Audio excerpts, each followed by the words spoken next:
First question today. Do you ever feel out of touch because of your lifestyle? And for context, this came from an email from a girl who said that she was traveling and she misses her friends and doesn't watch the news, and she feels like she's becoming out of touch with the people in her life, the people who typically play such an important role. And my answer would be, yeah, I do feel out of touch quite a bit sometimes. But it's not all negative, I would say.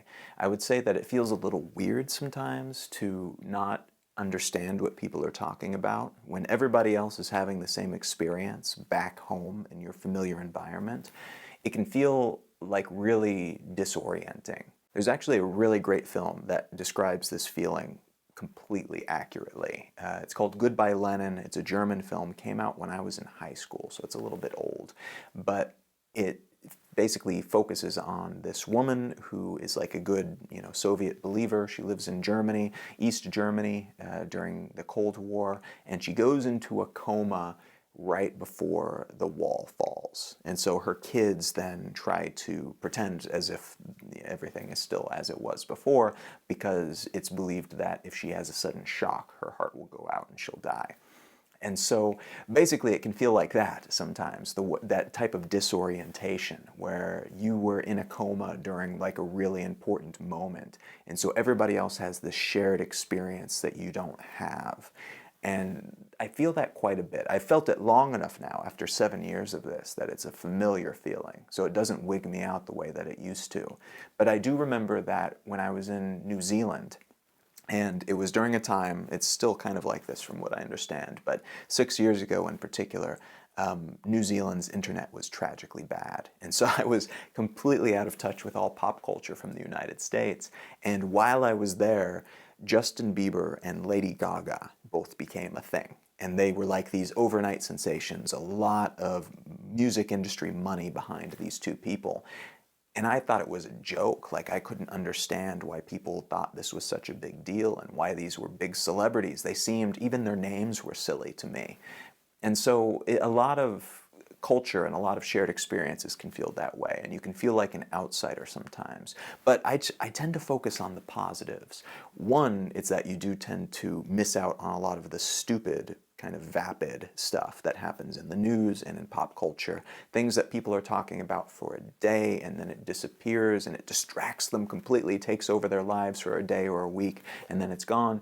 You don't have to deal with that. You can focus on more important things, things that are not so temporal. But also, and this is something that I found to be quite valuable, you have a completely different set of cultural references and things that you experienced and news items that are important and politicians that you care about because that's what's happening in the country that you're in.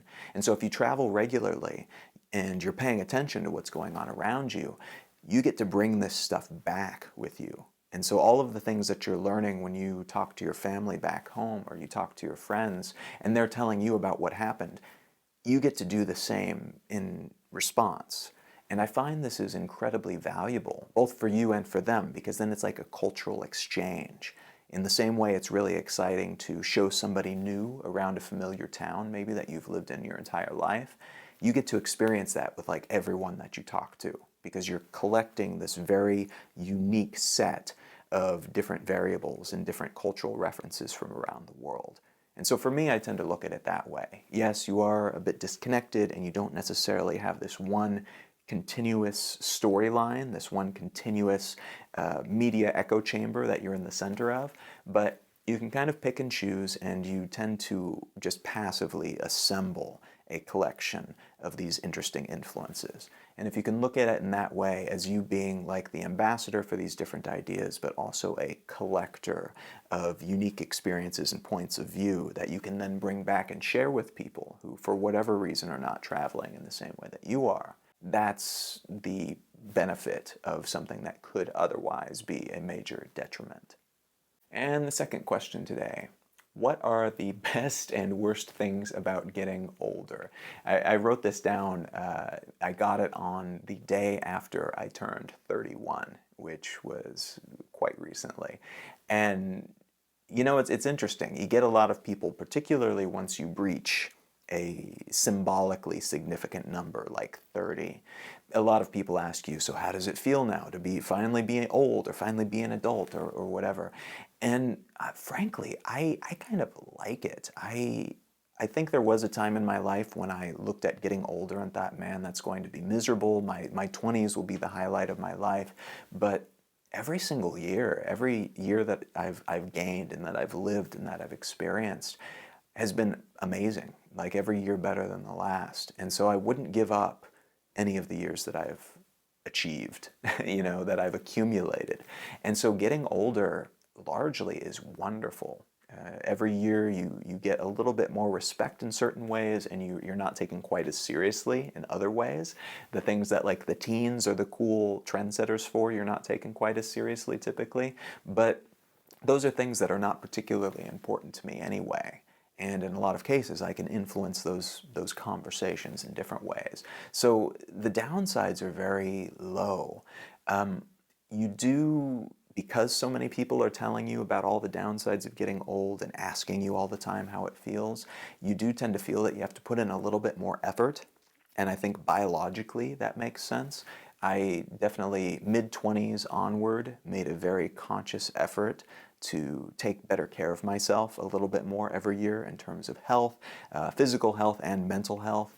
And I wanted to make sure that I gave myself the best possible runway so that my 30s were a wonderful experience where I'm in the best shape of my life and the best mental health of my life, and everything's going the way that I would hope it would go at this point in my life, rather than it being a situation where everything starts to fall apart after a decade of easy street.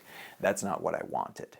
And I've had way too many people tell me that they had it so easy in terms of physical fitness or in terms of mental health or whatever throughout their 20s and all the years before that, and then suddenly 30 hit and they started putting on weight and they started not feeling so healthy and feeling a little sick all the time, and they started to get really confused about who they are and what they want. And so I've spent a lot of the last 7 years preparing and making sure that I know who I am, I know what I want, I'm making the decisions and lifestyle choices that I want to make, and that I can honestly say that every day is a bit better than the last. And so every year is like 365 times better than the last year. And that's something I feel very fortunate to be able to say. But it's also something that makes it difficult to come up with any real downsides. I guess if you don't prepare, or if you're not willing to approach each new year as a good thing, as something that you've earned, then it could be really difficult. But I would say just don't do that. A friend of mine and I, we actually made an agreement with each other back several years ago. And we decided, we made a pact that every year we would be happier, healthier, and better looking. And that last one kind of throws people. But the idea is that you're supposed to feel good about yourself in all of these different ways. And if you start to look at any of these things, your self-perception in any way starts to drop or starts to droop, then you're probably not doing it right. You should feel better, I think. And whatever, even that third one, even aesthetically, if you're not feeling great about the direction that you're going, maybe it's time to kind of readjust your perception about what it is to look good, what it is to feel good, what it is to be happy, and allow that to grow and shift and evolve as you do. That's the best possible advice I can offer, and hopefully the best possible solution for something that could be a downside, but if you allow it to be, is just all upside. If you have a question you'd like me to answer in a future video, you can leave it in the comment section below, or you can go to the Consider This Facebook page and leave it there. You can find out more about me and my work at colin.io, and you can find me pretty much everywhere on the internet at Colin is my name.